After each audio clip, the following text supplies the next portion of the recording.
तो हेलो बच्चों, कैसे आप सभी लोग आ गए आप सभी के सामने एक नए टेस्ट सीरीज के साथ, जो कि क्लास 12th का चैप्टर 11th का तीसरा टेस्ट है। इससे पहले मैंने इसी चैप्टर के टेस्ट 1 और 2 डाल रखे हैं। अगर आप लोगों ने उसे अटेंड नहीं किया है तो उसे अटेंड कर लें और इन्हें भी अटेंड कर लें, ठीक है।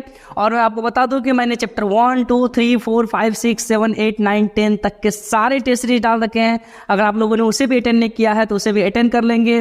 उन सारे वीडियोज़ के प्ले लिस्ट के लिंक आपको यहाँ पे आई बटन पर मिल जाएंगे, तो आप वहाँ पर क्लिक करके उन्हें अटेंड कर सकते हैं, ठीक है। और अपने ज़्यादा से ज़्यादा मात्रा अपने दोस्तों को शेयर करें ताकि उनका भी एग्जाम अच्छे से निकल सके और आपका भी एग्जाम अच्छा हो सके। पूरा का पूरा फोकस करना है, 70 से 80 और 90 प्लस भी मार्क्स आपको यहाँ से अटेंड हो सकता है सिर्फ टेस्ट सीरीज से। तो पूरा फोकस करें टेस्ट सीरीज को और सारे टेस्ट सीरीज को अटेंड करें, ठीक है। तो चलिए बिना देरी किए हुए स्टार्ट करते हैं हम लोग अपने टेस्ट सीरीज को, जो कि ऑब्जेक्टिव के फॉर्म में हमारे सामने आ रहा है। तो देखते हैं क्या कहता है। कहता है प्राइमर्स का उपयोग किया जाता है। प्राइमर्स आर यूज्ड फॉर, बताओ बेटा प्राइमर्स का उपयोग किसके लिए किया जाता है? पीसीआर में किया जाता है, क्लोनिंग में किया जाता है, संसाधन में किया जाता है। इनमें से कोई नहीं। पीसीआर में, क्लोनिंग में, रिसोर्स में या नॉन ऑफ दिस, किस में किया जाता है पीसीआर का यूज? जल्दी बताओ। ये चार ऑप्शन आपके सामने, फर्स्ट क्वेश्चन का चार ऑप्शन आपके सामने। कमेंट बॉक्स आंसर फटाक से लिखो बेटा, फटाफट बताओ क्या होगा सही आंसर इसका। जल्दी बताओ क्या हो जाएगा इसका आंसर। हाय, कहाँ यूज होता है प्राइमर्स का? जल्दी जल्दी बताओ बेटा। प्राइमर्स का उपयोग जो होता है ना, कहाँ होता है? ऑप्शन नंबर ए में टिक आउट कर लेंगे। जी हाँ, ए, पीसीआर में। प्राइमर्स का उपयोग पीसीआर के लिए किया जाता है, टिक आउट कर लेंगे। चलिए अगले क्वेश्चन की तरफ बढ़ते हैं। अगला क्वेश्चन, क्वेश्चन नंबर 2 आता है हमारे सामने। कहता है एगारोज निम्नलिखित में किससे निकलता है? Agarose is derived from which of the following? Agarose एक जेल है जो किससे प्राप्त होता है ना? समुद्री घास से, मक्का से, साइकस से, हाइड्रिला से, सीग्रास से, मिर्च से, साइकस से, हाइड्रिला से। किससे प्राप्त होता है बेटा? ये क्वेश्चन मैंने इससे पहले वाले टेस्ट में भी डाल रखा है। तो बताओ किससे प्राप्त होता है आपको एगारोज? जल्दी जल्दी बताओ कमेंट बॉक्स में, फटाफट आंसर लिखो। किससे प्राप्त होता है एगारोज? जी बताओ बताओ। Yes yes yes, tell tell tell, बोलो बोलो, किससे प्राप्त होता है? बेटा इस क्वेश्चन के सही आंसर हो जाएंगे ऑप्शन नंबर ए में टिक आउट करो। समुद्री घास से प्राप्त होता है बेटा। किससे? समुद्री घास से प्राप्त होता है एगारोज एंजाइम, ठीक है। चलिए अगले क्वेश्चन तो बढ़ते हैं। क्वेश्चन नंबर 3 आ रहा है हमारे सामने। कहता कौन सा एंजाइम उच्च तापक्रम पर भी सक्रिय रहता है? Which enzyme remains active at high temperature? ऐसा कौन सा एंजाइम है? 4 एंजाइम के नाम दिए हुए हैं।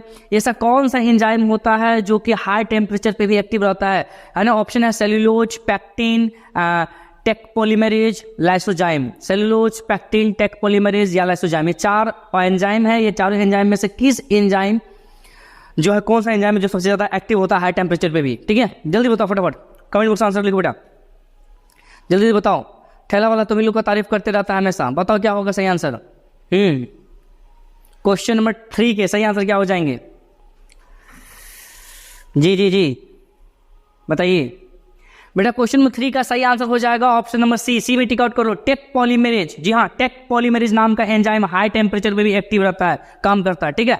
चलिए क्वेश्चन नंबर 4 की तरफ बढ़ता है। क्वेश्चन नंबर 4 का था परपोषी कोशिकाओं में विजातीय डीएनए को प्रवेश कराने के लिए किसका उपयोग किया जाता है ना? Which is use to introduce foreign DNA into the host cell? बाहर से आने वाले डीएनए को आपको सेल के अंदर डालना है, तो बेटा किसका यूज करेंगे या किस प्रकार से आप लोग डालेंगे, है ना? माइक्रो इंजेक्शन का यूज करेंगे, सूक्ष्म अंतक्षेपण का, और हानिकारक रोगजनक का, हार्मलेस पैथोजिन का, जीन गम का यूज करेंगे, जीन गन का, या आप इनमें से सभी या सभी का यूज करेंगे? बताओ बेटा किसका उपयोग करेंगे आप लोग बाहर से आने वाले डीएनए को सेल के अंदर एंटर करने के लिए? बताओ। क्वेश्चन नंबर 4 में 4 ऑप्शन है, 4 में से सही आंसर क्या होगा? कमेंट बॉक्स में फटाक से लिखो बेटा, बताओ सही आंसर क्या होगा। जल्दी बताओ, तुम ही बताओ। जी हाँ, तुम्हें को बताना है। ब्रिलियंट बच्चों, देश के भविष्य के डॉक्टर हूं, जल्दी बताओ क्या होगा सही आंसर। सिर्फ डॉक्टरों नहीं, साइंटिस्टों भी। हाय बताओ बेटा, आपको मैं बता दूं, ये सारे प्रोसेस आप अपनाएंगे डीएनए को आपको सेल के अंदर डालने के लिए। मतलब ऑल ऑफ दीज में आप टिक आउट कर लेंगे। Option number D, question number 4 के ऑप्शन नंबर डी में टिक आउट कर लेंगे। चलिए अगले क्वेश्चन तो बढ़ते हैं। क्वेश्चन 5 आता है। कहता पौधे में अनुवांशिकी अभियांत्रिकी के लिए किसका बहुतायत में प्रयोग होता है? Which is widely used for genetic engineering in plants? बताओ बेटा किसका सबसे ज्यादा यूज होता है प्लांट के अंदर? आपको जेनेटिक इंजीनियरिंग करना है तो किसका यूज करेंगे? जेंथमोनाइस सिट्राई का, या क्या कहता है एग्रोबैक्टीरियम ट्यूमेफेसियंस का, या बेसिलस कॉन्गुलियंस का, या कोलिस्ट्रीडियम सेप्टिकम का? किसका यूज करेंगे बताओ बेटा।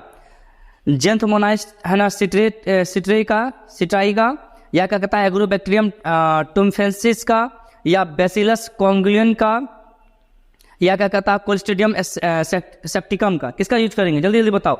आपके पास 4 ऑप्शन है, 4 ऑप्शन में सही आंसर क्या हो जाएगा फटाक से कमेंट बॉक्स में लिखो जी, जल्दी लिखो बेटा, बताओ क्या होगा सही आंसर, जल्दी जल्दी बताओ।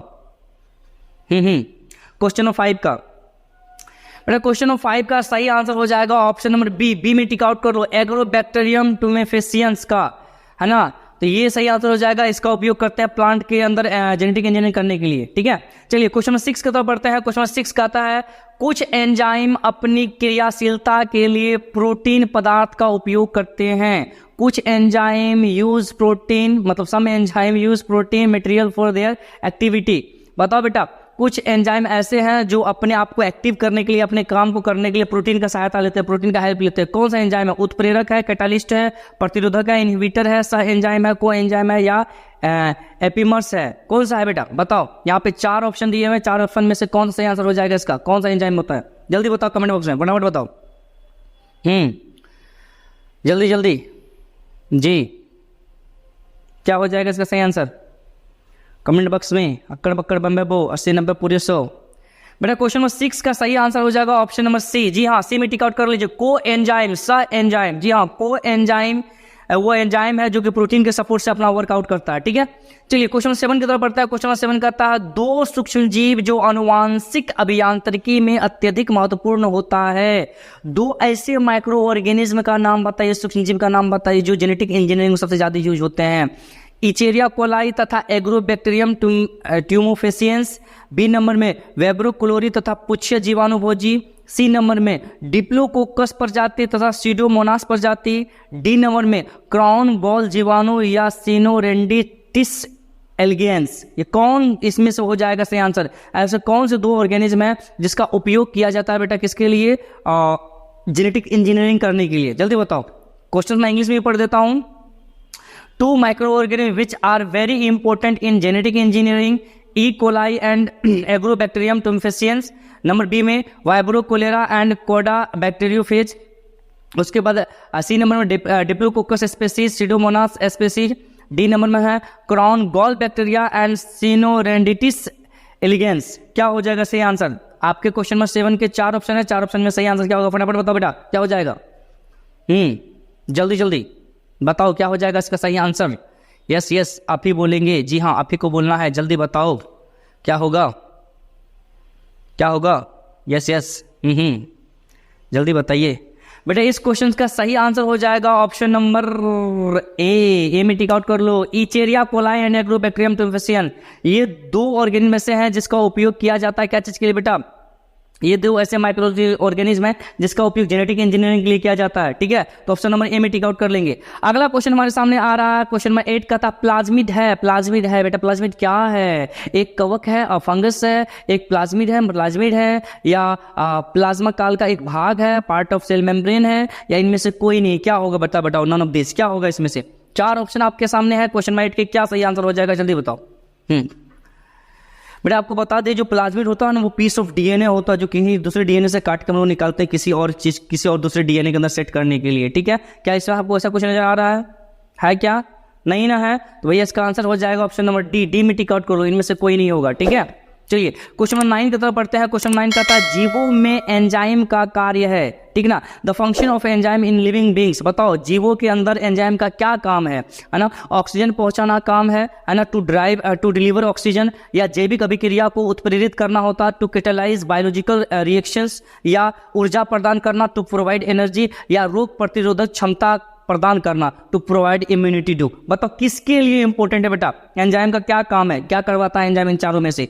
आपके सामने क्वेश्चन नंबर 9 है और ऑप्शन 4 है। चारों में से क्या सही आंसर होगा? कमेंट बॉक्स में फटाक से लिखो बेटा, जल्दी बताओ क्या होगा सही आंसर क्वेश्चन 9। यस बेटा, क्वेश्चन नंबर 9 का सही आंसर हो जाएगा ऑप्शन नंबर क्या? ऑप्शन नंबर बी में टिक आउट कर लो बेटा, B. To catalyse biological reaction. जी हाँ, जैविक अभिक्रियाओं को कराने के लिए एंजाइम का उपयोग होता है। ठीक है, ये क्लास 11 में भी हम बायोमोलिकुलर पढ़ चुके हैं। चलिए अगला क्वेश्चन आ रहा है हमारे सामने, क्वेश्चन नंबर 10 कहता है डीएनए को देखने के लिए प्रयोग किया जाता है which is use to see DNA. आपको डीएनए देखना है इलेक्ट्रॉन माइक्रोस्कोप में या माइक्रोस्कोप में, तो क्या चीज से आप लोग देखेंगे, क्या किस केमिकल का यूज करेंगे जो डीएनए देखेंगे? बेटा सैकरिनिन का यूज करेंगे, सैकरिनिन का, एलिन है ना, एलिन ब्लू का यूज करेंगे, एलिन ब्लू का, या इथिडियम ब्रोमाइड का यूज करेंगे, है ना, या इनमें से कोई नहीं? बताओ बेटा, आपके पास 4 ऑप्शंस हैं। क्वेश्चन नंबर 10 के सही आंसर क्या हो जाएगा? सैकरिनिन, एलिनिन ब्लू, इथिडियम ब्रोमाइड, या इनमें से कोई नहीं? क्या होगा फटाक से बताओ। क्या हो जाएगा सही आंसर बेटा? क्वेश्चन नंबर 10 जल्दी बताओ, ये लास्ट ऑब्जेक्टिव है बेटा। इस क्वेश्चन का सही आंसर हो जाएगा ऑप्शन नंबर सी, है ना, इथिडियम ब्रोमाइड का यूज किया जाता है डीएनए को देखने के लिए। बहुत इंपॉर्टेंट क्वेश्चन है, बीबीआईटी कर लो इसको। ठीक है, चलिए हम लोग इस टेस्ट के दूसरे स्टेप की तरफ बढ़ते हैं, जहां पे आ रहा है हमारे सामने शॉर्ट क्वेश्चंस। मैं हर एक टेस्ट सीरीज में 5 शॉर्ट क्वेश्चन देता हूं जो 2-2 मार्क्स के होते हैं, और ये एग्जाम वैल्यू बेस से बहुत इंपॉर्टेंट होता है, इसीलिए इसको आप लोग याद कर लेंगे। और मैं बता दूं, इस क्वेश्चंस के जितने भी क्वेश्चन है, सारे सब्जेक्टिव क्वेश्चंस का आंसर पीडीएफ के फॉर्म में आपको टेलीग्राम पे मिल जाएंगे। और टेलीग्राम पे एक चैनल है जिसका नाम है जेनेटिक बायो क्लासेस, सर्च करेंगे वहां मिल जाएगा, या नहीं तो उसके लिंक आपको इसी वीडियो के कमेंट बॉक्स में मिल जाएगा, तो वहां से आप लोग उसे लिख सकते हैं। ठीक है, और याद भी कर सकते हैं। तो चलिए हम लोग इस क्वेश्चन को समझ लेते हैं। क्वेश्चन क्या कहता है? कहता है सहकारक या सह एंजाइम से आप क्या समझते हैं? What do you understand by को एंजाइम? बेटा को एंजाइम क्या होता है? वैसे एंजाइम जो प्रोटीन के सपोर्ट से काम करता है उसे को एंजाइम कहते हैं। और भी डिटेल में इसका आंसर को पीडीएफ में मिल जाएंगे। दूसरा क्वेश्चन कहता है एंजाइम के अनुप्रयोग पर प्रकाश डालिए, है ना, illuminate on the application of enzyme. जो एंजाइम के काम है, किस प्रकार से एंजाइम काम करता है, वो किस प्रकार से एक्टिवेट होता है, उस पर आपको बताने के लिए कह रहा है। तीसरा क्वेश्चन कह रहा है बेटा एंजाइम क्या है, इसके कार्य क्या है? What is an enzyme, what are its functions, है ना, एंजाइम क्या है बेटा और इसके क्या काम है, इनके बारे में पूछा जा रहा है। तो बेटा आपको बताना है कि एंजाइम है क्या और एंजाइम का क्या काम है। ठीक है, चलिए अगला क्वेश्चन आ रहा है, क्वेश्चन नंबर 4 कहता पुनर्योग्य डीएनए क्या है? What is recombinant DNA? बेटा वही डीएनए को काट के जो निकालते हैं, दूसरे डीएनए के साथ अटैच करते हैं और एक नया डीएनए बनता है, उसे रिकॉम्बिनेंट डीएनए कहते हैं। उसके बारे में डिटेल में आपको मिल जाएगा आंसर। अगला क्वेश्चन 5 नंबर का आ रहा कहता है रासायनिक इंजीनियरिंग प्रक्रम क्या है? What is chemical engineering process? बेटा क्या होता है केमिकल इंजीनियरिंग प्रोसेस? क्या होता है, क्या क्या क्या क्या क्या, है ना, केमिकल इंजीनियरिंग। वैसे मतलब कि केमिकल के द्वारा डीएनए और जीनों के अंदर कुछ चेंजिंग करना या उसके अंदर कुछ जोड़ देना, उसे हम लोग केमिकल इंजीनियरिंग कहते हैं। इसके बारे में डिटेल में आंसर को मिल जाएगा, वहां पे आप देखेंगे, समझ में आ जाएगा सारा। ठीक है, चलिए इस टेस्ट के तीसरे स्टेप की तरफ बढ़ते हैं, जो कि लॉन्ग क्वेश्चन के फॉर्म में हमारे सामने आ रहा है। मैं हर एक टेस्ट सीरीज में एक लॉन्ग क्वेश्चन देता हूँ 5 मार्क्स के, जो कि बड़ा मजेदार होता है। चलिए देख लेते हैं क्या कहता है ये क्वेश्चन। कहता है परजीवी जंतु क्या है? बेटा व्हाट इज पैरासाइट एनिमल? वैसे एनिमल जो किसी दूसरे एनिमल के बॉडी में रहता है उसको परजीवी जंतु, पैरासाइटिक एनिमल कहते हैं। ट्रांसजेनिक जंतु बनाने में मनुष्य को क्या लाभ है, वर्णन करें, है ना। What is the benefit to humans in creating transgenic animals describe? Transgenic animal बेटा वैसे एनिमल जिसके अंदर हम लोग कुछ ट्रांसफर करके पहले चेक करते हैं कि ये ऑर्गेनिज्म इसको अडेप्ट कर पा रहा है नहीं कर पा रहा है, इसमें ढल पा रहा है नहीं कर पा रहा, उस प्रकार के जीव को हम लोग ट्रांसजेनिक होते हैं। और इसको करना बहुत ही लाभदायक है। अगर ऐसा नहीं होता तो कई प्रकार के वैक्सीन वगैरह बने, वो सबसे पहले किसी दूसरे एनिमल के ऊपर डाल के सर्च किया गया था। ठीक है, तो इसलिए बहुत बेनिफिट होता है। इसके आंसर आपको डिटेल में और भी ज़्यादा डिटेल में अच्छे में मिल जाएंगे, तो आप लोग वहाँ से लिख सकते हैं। तो आज के टेस्ट सीरीज हम लोग यहीं तक रखते हैं, फिर मिलेंगे नेक्स्ट टेस्ट सीरीज के साथ नेक्स्ट वीडियो में। तब तक के लिए थैंक यू।